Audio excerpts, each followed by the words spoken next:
Informasi berikutnya, saudara, sebuah keluarga di Dusun Minanga Talu, Desa Tanjong, Kabupaten Luwu, Sulawesi Selatan masih menjalani hidup tanpa aliran listrik di rumahnya. Mereka bertahan hidup di sebuah bangunan bekas dapur pembuatan gula aren.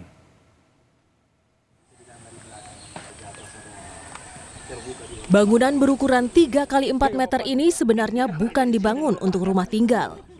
Ini adalah bekas dapur pemasakan nira menjadi gula aren yang kini berubah fungsi menjadi tempat tinggal karena Mursalim dan keluarganya tak memiliki pilihan.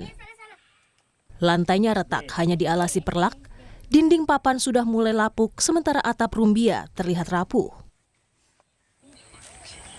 Untuk memenuhi kebutuhan hidup, Mursalim bekerja sebagai petani cabai dan nilam, serta buruh tani dengan penghasilan yang tidak menentu.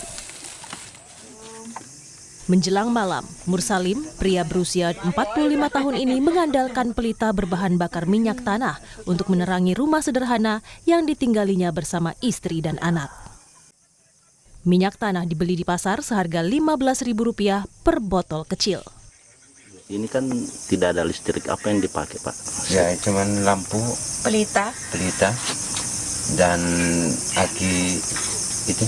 Aki. Kadang juga pernah dikasih lilin sama tetangga. Ya. Sama tetangga. Sudah pernah Pak mengajukan bantuan listrik ke Belum pernah. pemerintah? Ya. Kepala Dusun Minanga Talu menyebut keluarga Mursalim belum masuk dalam daftar penerima bantuan karena datanya masih tercatat di tempat sebelumnya. Selama ini saya tahu dari perangkat desa sudah diusahakan data. Bahkan berkali-kali, cuma belum rezekinya, Pak. Oh iya. Bahkan kami kemarin, mungkin 1 minggu yang kemarin, kami bawakan sembako berupa minyak dengan beras. Di data dia tidak bisa terinput karena data sebelumnya masih terdata di tempat sebelumnya. Kisah keluarga Mursalim menjadi gambaran.